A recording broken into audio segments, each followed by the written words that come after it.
सैलाब तो गुजरे, 16 माह गुजर गए, खेमे में जिंदगी गुजार रहा है। तेरे प्यारे की दुखी यारी उम्मत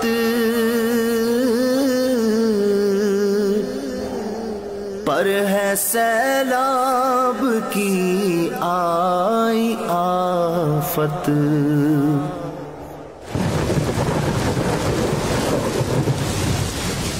ये इनके वालिद साहब, ये पूरी फैमिली इसी खेमे में इस सर्दी की रातें गुजार रहे हैं। आप समझ सकते हैं ये पूरा फसली इलाका है, यहाँ फसलें लगी हुई हैं और रात को जो जहाँ फसलें होती हैं आप समझ सकते हैं रात को कितनी सर्दी होती है। रहम कर बस तेरा आसरा है या खुदा, तुझसे मेरी दुआ है। ये जो मेरे राइट पे आप दो खेमे देख रहे हैं, एक ये खेमा है और एक ये खेमा है। बाबा जी बता रहे हैं कि इसमें मैं रहता हूँ, उसमें मेरा बेटा रहता है।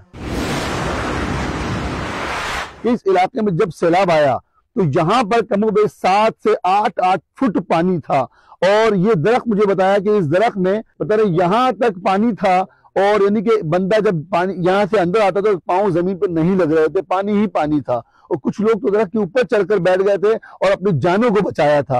यानी इस कदर ये अजीबो गरीब या माहौल था और आलम था। तो मैं बताता चलूं कि संदलानी गोठ में, इस इलाके में, चक डाट में अल्हम्दुलिल्लाह 22 मकानात बना दिए हैं और इनके मकीनों के हवाले कर दिए हैं। पूरे पंजाब में अप्रोक्सीमेटली 400 के करीब मकान हमने बना दिए हैं। 200 मकान मजीद हमने इनको बनाकर देने। याद रहे पूरे पाकिस्तान में करीब 5000 से ज्यादा मकानात अल्हम्दुलिल्लाह FGRF के तहत इस लोगों के हैंड ओवर किए जा चुके हैं। मजीद पर काम जारी हो सारी हमारा हदफ है। हमने 15,000 मकानात इंशाअल्लाह सैलाब मुतासिरीन के बनाने हैं। आपका तामुन रहा, आपके डोनेशन आते रहे तो ऐसे लोगों की इमदाद होती रहेगी इंशाअल्लाह। बाबा जी अल्लाह ने चाहा, आप फिक्र नहीं करें, हमने बुनियाद रख दी है, अब ये तामीर हो जाएगा और इंशाअल्लाह आप अपने पक्के घर में होंगे।